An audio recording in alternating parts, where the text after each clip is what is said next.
Hüdapar yetkilileri olarak bizi seven, bizi abi olarak gören, efendim söyleyeyim, bu bilge eğitim lokaline, kulübüne biz dedik ki sakin olun, sabredin, sineye çekin.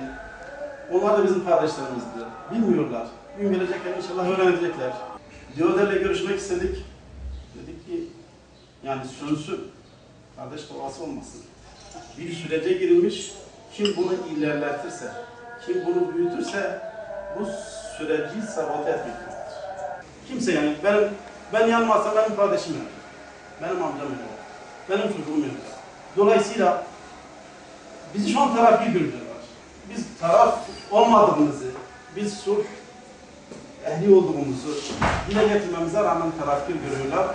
Taraf görmeye de devam etsinler, fark etmiyor.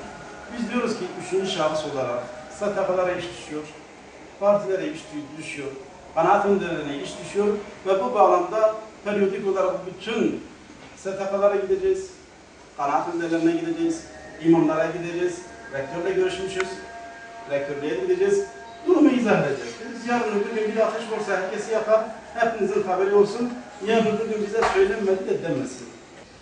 Bu olayı iyi bir şekilde gördüğünüzü düşünüyorum. STK'lar olarak da Diyarbakır'da bulunan hassas STK'lar olarak da bizler de ilk günden itibaren bu olayın gerçekten detaylarına vakıf olma açısından hem İslami bir anlayış faydasını birleştiğimiz için bu tarafın da daha fazla özellikle oradaki olayların ne şekilde cereyan ettiğini araştırıyoruz, ediyoruz. Bu konudaki bilgilerimiz olsun ki farklı bir şekilde bunu söyleyebilirim. Biz bu sivil toplum kuruluşlarına yarın öbür gün inşallah diğerlerinin de katılacağına inanıyoruz. Diyalogla sorunlarımızı çözeceğimize inanıyoruz. Biz sorunlarımız yok demiyoruz. Sorunlarımız var. Fakat fikirlerimiz çatışsın, fikirlerimiz karşı karşıya gelsin. Fikirlerle birbirimize bir şeyler anlatalım. Artık militarist dönem bitmiştir. Silahların konuşacağı dönem bitmiştir. Artık toplumumuz da bu manada bir bilince, şuura ermiştir.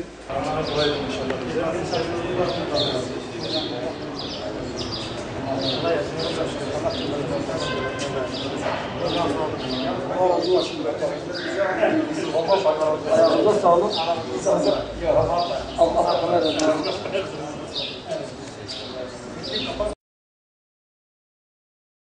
Birileri bu bölgeyi karıştırmak istiyor abi. Birileri düğmeye basmak istiyor. Yani bu, yarın öbür gün biz var olan bu olaylara daha şükredeceğiz. Çünkü önümüzde çok ciddi merhaleler var. Bizim bildiğimiz gibi yüzeysel olaylar değil. Birileri bizim sinir damarlarımıza dokunmak istiyor. Bölgenin sinir damarlarına dokunmak istiyor. Ve burada da size biraz daha sabır ve metane düşüyor. Yani bölgeyi iyi bilmeniz, bölgenin yapısını iyi bilmeniz. Rabbim o yaralı kardeşlerimize de acil şifalar versin.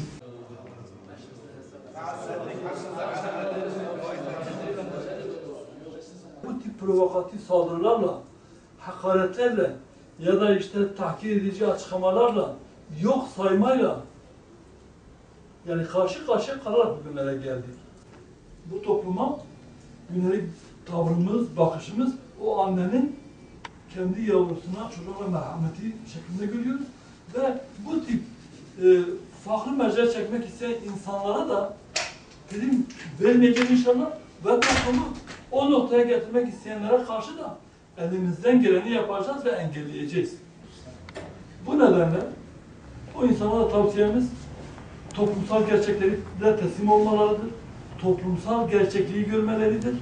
Gerçekliği görmelidir ve kendilerini böyle layüz el görmekten vazgeçmeleri gerekiyor. Kendilerini farklı bir konumda, mecrada görüp de halkın tümünün maraba ya da kendisine tabi olması gereken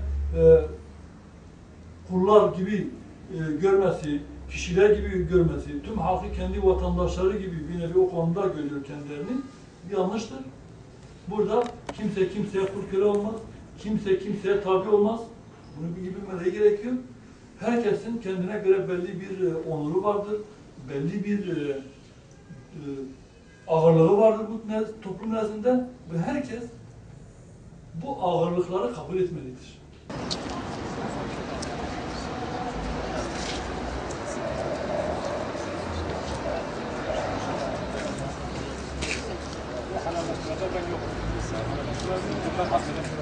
Yok.